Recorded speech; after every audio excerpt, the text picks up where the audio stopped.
Welcome back to the channel. Today we are back at Ben's shop. Ben convinced us to come back out and make another video for you guys. So we are here. What are we gonna do today, Ben?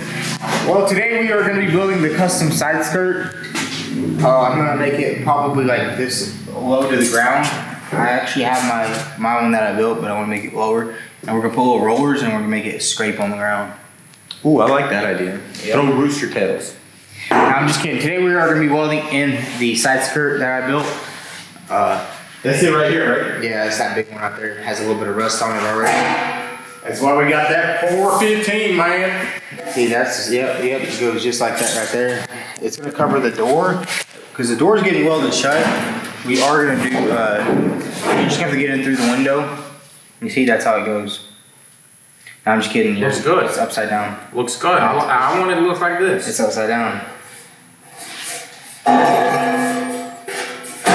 Whoa!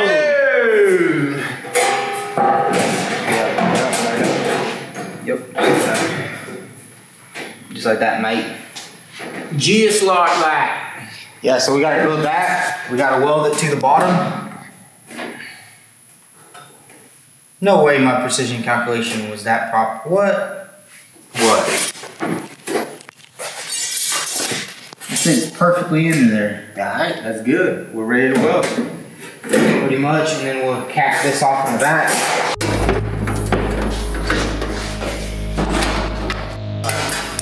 That's literally how that works. But will it? Shimmy on that. Oh no. That's gonna be perfect because Yep. that's gonna get cut off of the fender. Yep. It's almost like he has a plan.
All right, so we got the rocker panel coated with some Pour 15, which is paint over rust paint. Very good stuff.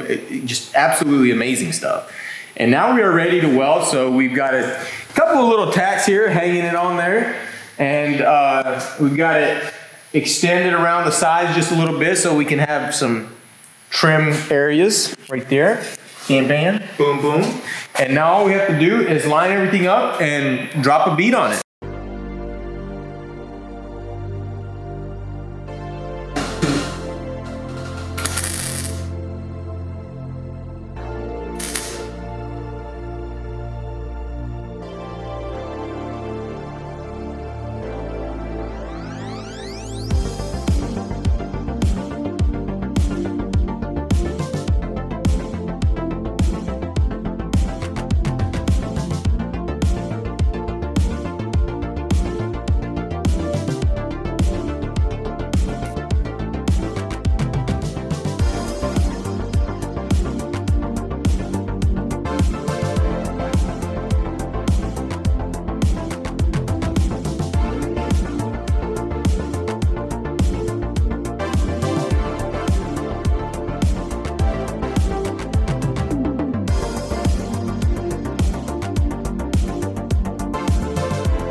Man, look at that. We got everything on the rocker panel welded up. We got the bottom spot welds welded up. We got the top seam all welded up. And then Ben went ahead and welded the end caps on. Did a beautiful job, sir. How do you like that Miller weld? Dude, the Miller welder is amazing. I kind of might want to get me one of them suckers.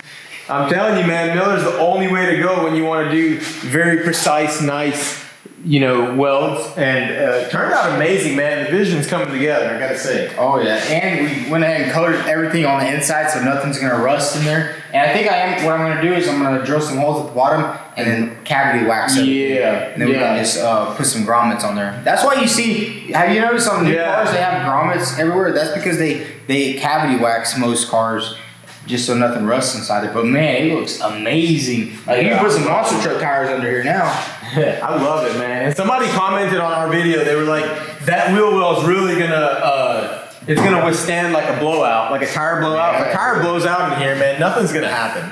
Yeah, there was actually a Challenger, a yellow one at SEMA, I think. It blew out, dude. It ripped the entire quarter panel apart. It was insane. Bro, this thing ain't going nowhere. And it's giving structural rigidity because it's all welded solid through here, welded solid through there, welded solid to the actual car, and then bam, it welds into the actual side skirt all the way along right there. And man, that just turned out amazing. This thing's, once we do the fender flare, weld the fender flare on there, we're not gonna have any moisture in the car or any unwanted stuff. Car, because most people, you know how they do wide bodies. Some people they cut it and slice it, and they like folded it and just a bunch of silicone. I want it just, whenever you look under here, it just looks that GTR didn't have silicone. Nothing. You could literally stick your hand into the car, which is crazy. And some wide bodies are just wild. But I mean, this, you have to do it right. I mean, this car's taking me a little bit longer to do, but honestly, I'd rather do this right here, so in 10 years this car looks exactly the same, not just all flimsy and falling apart, you know what I'm saying? Because this is my dream car, like, you know, I got a McLaren in there, but like this car right here is just, it's what I've wanted since I was like 12, you know? Yeah, and I like the way that this is designed as well. So the other piece, where's it at? Yeah, the other piece right there, that's gonna get welded to the fender, and then bam, there's gonna be a nice, perfect gap all the way through right here. I was thinking about making it straight, but I was like, nah, I'd rather just. Yeah, I like that. I was looking at that earlier, and I was like, man, it definitely looks like it's supposed to. You know, it's not. It literally looks factory. It's kind of like a factory edition. Yeah, once you put that fender gap on there, look at that. It's gonna be beautiful. It's just it's coming together nicely, you know. Like most people don't really do this stuff to Mustangs. They do a lot of different stuff, but no, this thing it's a lot different. Until we finish the front bumper, get this thing in primer, dude, it's gonna look insane. Like it's something different because most people, I've never seen somebody even adjust the rocker panel. Even on that $1 million Mustang, it has the same rocker panel that just. You know, it goes in like that. Yeah, I mean, this gives it such a better look. Like this whole area, especially since this body line and that is kind of the same. Like it's even. The thing I was going with was the reason I made it like that is because this section right here is basically the same size as this section right here. So two of these is one of these, and then both of these are the same. So it all goes together. I'd say it's pretty slick. You know, Ben right here, he's looking in the long run. You know, for this car. Yeah, he don't want no fiberglass ripping off. No, because look, think about it. Like, I'm not gonna mention any names, but that car, if you leave that car outside in the rain for 2-3 days, that car will crack to 1,000,000 pieces. Fiberglass and Bondo, they're nice, but if you leave that car outside and moisture starts getting in between it, it's all gonna crack. The sun will destroy it. It's all gonna crack. This car, I want to make this car just so like you can daily drive it, you can everyday drive it, like you can park it anywhere. You park it in the rain and you don't come back in a month and stuff's cracking and everything is nice and solid. Like that's why we're doing so much well. Everything is solid weld. There's no just tacks anywhere. We're doing these spot welds, like on the wheel welds and stuff like that. We want to make it as solid as possible. And then once we do, we'll sand all this down, throw a nice coat of epoxy primer over it, get it nice and just solid strength, and basically just build like a car how it's supposed to be built. You know, because most people, they don't go to that length to actually solid weld everything, to be tacking it, fiberglassing it. Yeah. I don't want no fiberglass on my car. Maybe like if I need to, like somewhere in the, I don't even know. I wouldn't you don't even need it. I don't we do lead at that point. No, you don't need it. Yeah, this ain't a boat, you know? Yeah, filler is one thing, but fiberglass, you don't want to be going on that thick. No, Jacob here knows all about that fiberglass. Yeah, he's on one too many boats. Boat man. Jacob's a boat man. What kind of boat you got, Jake? Got a 23 Skipper. Oh, that's a nice boat. 23 LS. Yeah. That's what's up. We're going to go out there on that boat. Patreon users are only going to see that though. Yeah. Patreon. No, but hey, I'm impressed. Now if we can do the passenger side like this, this thing, 2 more weeks, body work, paint. Yeah. Then we got to work on the front bumper. You know, I don't think y'all's viewers haven't really seen the front bumper, have they? Because we didn't work on it, you know? Our viewers or your viewers. So. Yeah, but check that out. That's the fully front custom bumper. It's basically a original bumper cut in half, widened down. Then we have this sleek vent going in like that right there. I love it. Designed like that. It does have some grill vents, but those things are getting replaced with some better vents. We just gotta do that, and then I'm gonna build a new roll cage for it. Yeah. I want to do a whole roll cage. I want to make a roll cage where it connects from the windshield bar right here, and it's going to go all the way up through here. Because, I mean, this one was nice. Why do you not like this one? Is it too small? It's not that it's too small. It's just, it's only a 4-point, and I want to have like an 8-point, 10-point, because, I mean, this car's going to have 1,000 horsepower. I want to make the bar come off here, and then we're going to put sheet metal and then dimple dies, you know? And then I also want to tie in a bar from the actual wheel well into the roll cage. That way, it's being more structural adhered to the car, you know. Go up with the engine in, I got all the wiring, I got the gas pedal right there. I'll just have to build a custom dash right there, gauge cluster. I mean, it's taking a while, but dude, this stuff is just, it's not like a regular rebuild, you know, where it's hitting the front, you order all the parts, you know exactly what you're doing. This thing, Still got to do the door latch on this side? Yeah, I got to go to the junkyard and get a door. So that way I can have electronic latches on both sides instead of, you know? Yeah. And they shut better. And I do also have some sweet new hinges I have to install They're a lot more beefier and they're not gonna Oh yeah, I've sag. seen those. You sent it Yeah. to the shop. Yep, Mustang Steve sent them in. Awesome guys over there. They don't know where your shop is. They do, but I just send everything to y'all shop because A little bit closer, you know. Yeah, A lot more easier to get rid of that cardboard, ain't it? yeah. No, I can just come over to their shop and just pick it up, you know. But no, He comes down there, he takes it out of the box, and he leaves the box. I don't have a cardboard recycling place in my shop, you know. So if you enjoyed the content and if you want to see us do more work on Ben's Mustang, hit that like button and we will continue with this series and do more regular videos and be here working with Ben until this thing is done. So hit that like button, and if you haven't already, hit that subscribe button, and I will see you guys in the next video. Peace out.